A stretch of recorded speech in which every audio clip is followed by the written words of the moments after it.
Welcome to Michiana Outdoors. I'm Chris Johnston, Bassmaster Elite Series Pro, and I'm here to give you a few tips and tricks on drop shot and smallmouth today. And the first thing I want to show you is a bait that I've been working on for about 2 to 3 years with Spro. It's the CJ Smasher, and very small, compact, and I've played with this for a few years, and this is what I found they eat the best on Great Lakes, clear water fisheries like Sturgeon Bay, Wisconsin, Lake Huron. Any of these fisheries, you're chasing some smallmouth in. So just a few things how I like to set up my drop shot, hopefully catch a few more fish. One of the biggest misconceptions I find people have is hook size when you're fishing for smallmouth. So I like this, it's a Aaron Martin's drop shot hook from Gamakatsu, and people are putting these big hooks in these small little baits, and it looks wrong. So if you go to a smaller hook, I like a size 2 drop shot hook, and I'm nose hooking this bait just like that, and it's gonna get you more bites. These fish are getting more finicky because they've seen a lot of baits, they're getting more pressure. So if you downsize the hook, you're gonna get more bites. And like I said, the size 2 is what I prefer because I don't lose as many fish on it.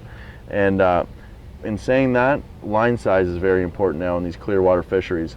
So I usually start off with 8-pound test, but if I'm on some fish and I know they're around, I'm not getting bites, that's when I'll go down to 6-pound. I prefer Tatsu as leader line, and it's gonna get you more bites. And then weight size, I usually use a 3/8 ounce weight, but if I get in some shallower water, I'm gonna go to a 1/4 ounce. It's more finesse, and I find it gives the bait a little more normal presentation and allows it to be actually more vertical when you're casting out, because the weight will move with the bait a little better.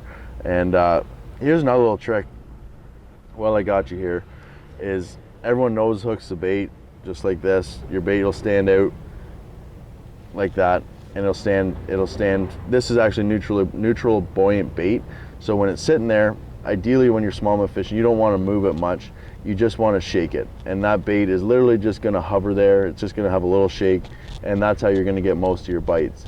And something, if they do get fussy, that I like to do is right in the middle is wacky rig this bait, and it just gives it a little more action on both sides of the bait, and to be honest, they can't resist it.